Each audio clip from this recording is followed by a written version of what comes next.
This video is harder than any other video I've done on depression, anxiety. I feel like for people to admit that they need friends is a way more awkward and surreal and difficult thing to admit than I deal with depression and anxiety. The stigma and embarrassment is real when you say you don't have friends, and it hurts like hell to realize that. And if you're realizing that now and you've, avoiding that kind of thought, just take a breath real quick, because you have time, and we're going to talk about this from a very real perspective and my own experience dealing with that. Because there is a reason why you might not have friends, or why you want more and don't have as many as you'd like, or you have friends, but they're what I like to call fringe friends. They're not really on the green with you. They're kind of those who come to the bachelor party, but not the wedding. It took me a long time to realize how important people were. Okay? When I was diagnosed with depression, years and years ago, I did everything, right? I did the omega-3s, St. John's wort, tried that, B12 vitamins, exercise regime, CBT sheets, everything you could think of, I was on it. I thought of the biological factors. I thought of my mind. I thought of the psychological factors, right? Doing the CBT, changing my thought process. I didn't think of the social factors, my friends. I didn't think that people and my relationships could really affect depression, something that was so in my head and in my body. I thought, how could having someone else, not even to talk to about mental health, but how could having someone by my side to hang out with, to share experiences with, how could that help? But it does, and it did. To this day, having friends is something that has helped me so much, and I did a video about that before, but I really want to talk about maybe you. Because I did a poll on our community tab on YouTube about, I asked the question, do you have at least one really good friend? And a good amount of people said no, they don't have any. And it hurts. That hurts me. That hurts me to know that there are people out there that need friends, that deserve friends, and they don't have anyone. So I think the reason why, if you're watching this, you have no friends, I think one thing I can say with complete certainty is that you don't think you deserve friends. You don't think that you can offer anything to someone else. Am I right about that? At least partially? You might be thinking, why would anyone want to be my friend? Maybe I'm boring. Maybe I'm not interesting. I'm not funny. I'm too quiet. If I'm going to go out with a group of friends, I'm going to be the quiet one. No one's going to think I'm funny. They're not going to want to hang out with me. I'm offering nothing. That's so wrong. That way of thinking is wrong. You do have something to offer other people. Because guess what? Okay? You go with a group of people. I go with a group of people. They're the loud ones. They're the funny ones. They're the expressive ones. I don't want that all the time. I want someone, maybe as you describe yourself, there should be someone in that group that is maybe the quieter one. That offers something different. Not telling jokes all the time. Not drinking. Someone that can honestly just have a fun conversation, or even just someone to sit with in silence and observe the world around me and around you. You think that you're not needed, but people need you just as much as you need them. You think you're the lonely one with no friends? There's clearly millions and millions of people that are in your position who want someone and need someone just as much as you do. In the United States and Canada, more people are living alone than ever before. People need connection. It's so simple, right? The reason I think you don't have any friends, and the reason I thought I didn't have friends, was because I didn't think I was offering anything worth having a friend for? Why would I need a friend when I'm not worthy of friendship? Why would I have a friend if I'm not worthy of love and I don't love myself?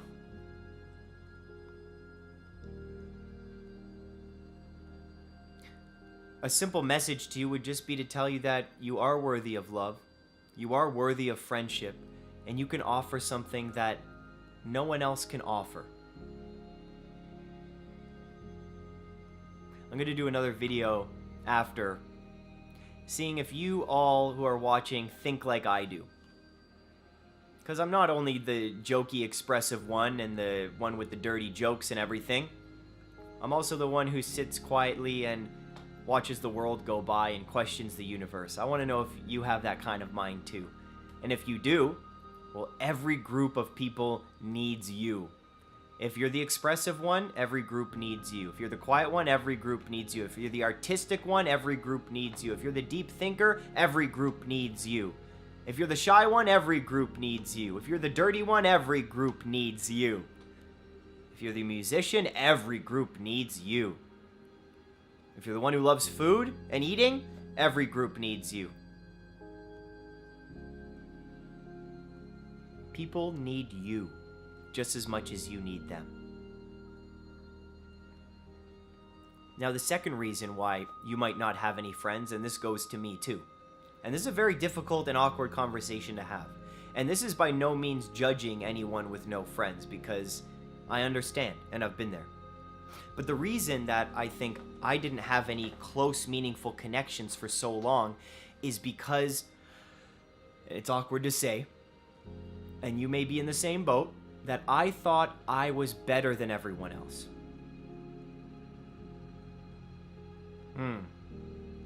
So I thought people weren't deserving of my connection. They didn't deserve me because I was ethical, I was empathetic, I was intelligent, I knew a lot about a lot of topics, I was environmentally sustainable, and I didn't think people were good enough for me. What happens is, when you go through depression, well, you realize that judgment is a necessary part of life, but it serves no purpose when trying to connect with people.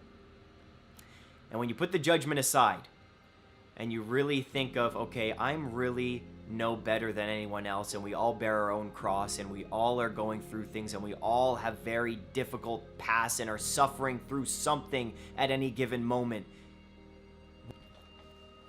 Sorry, the battery just died. When you realize people can be suffering at any given moment, and we don't know what people are going through, well, that adds some...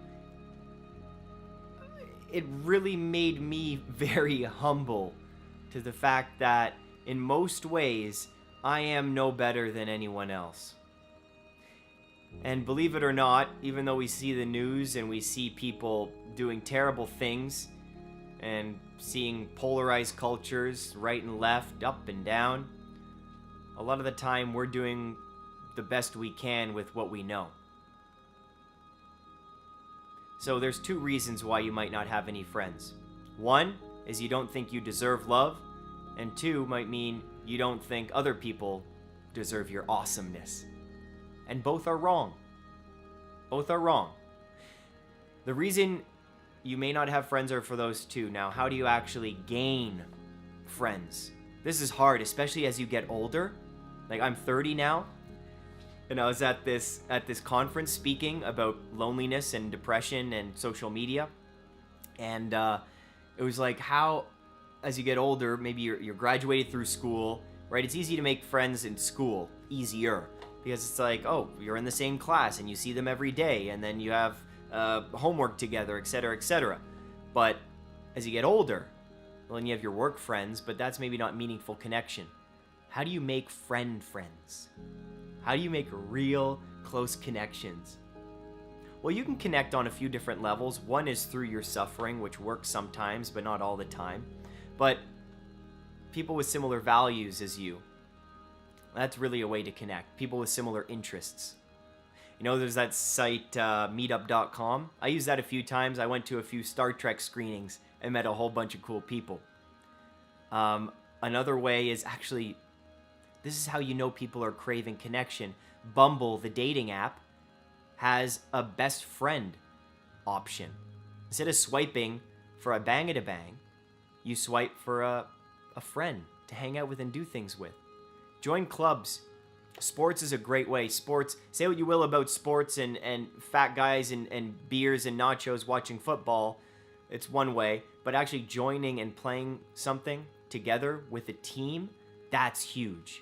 That's a great way to have a connection, right? So there's a bunch of things we can do in person, but having the mindset first, guys. Having the mindset first that A, you are no better than anyone else. But also, so importantly, is that person, whether or not they think they're popular, they already have a million friends, they're looking for connection just as much as you are. So you can take the first step in knowing that they're going to be grateful that you asked about them, asked to do something after work. They're all looking for something. People are getting tired of Netflix, going home to their condos and houses and watching TV alone. People want to get out there. People want to connect. People want to have conversations. You can be the one to start that. Because they deserve love. You deserve love. They deserve friendship. You deserve friendship. We all need each other. Man. The world of being connected through social media is one thing. And it's done wonders. But it's also about understanding real life connection too. Both can work wonders. Now a quick plug, no pressure at all, but in the description, you can join our online community if you're looking for a friend. If you're looking for people all over the world, maybe even in your own community.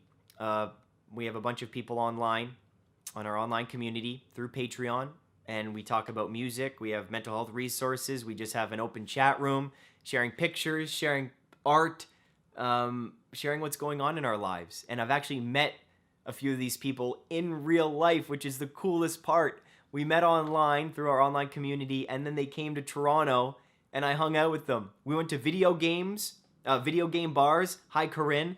Scott came over, and oh my gosh, we had a good time. And hopefully I see him again soon, same as Corinne. There's going to be a few other people popping by the city, but if you can connect with people online, right? Use that platform to then meet them online, meet them where they're at, and then take that offline. That's a really cool part. So if you're looking for a community, check out patreon.com/depression2expression. Join our live streams, join our conversations. But listen, everyone, don't be too hard on yourself either. It's hard to meet people. It really is. But it's so worth it when you do. Especially knowing that they're getting a lot out of knowing you because you have something different to offer.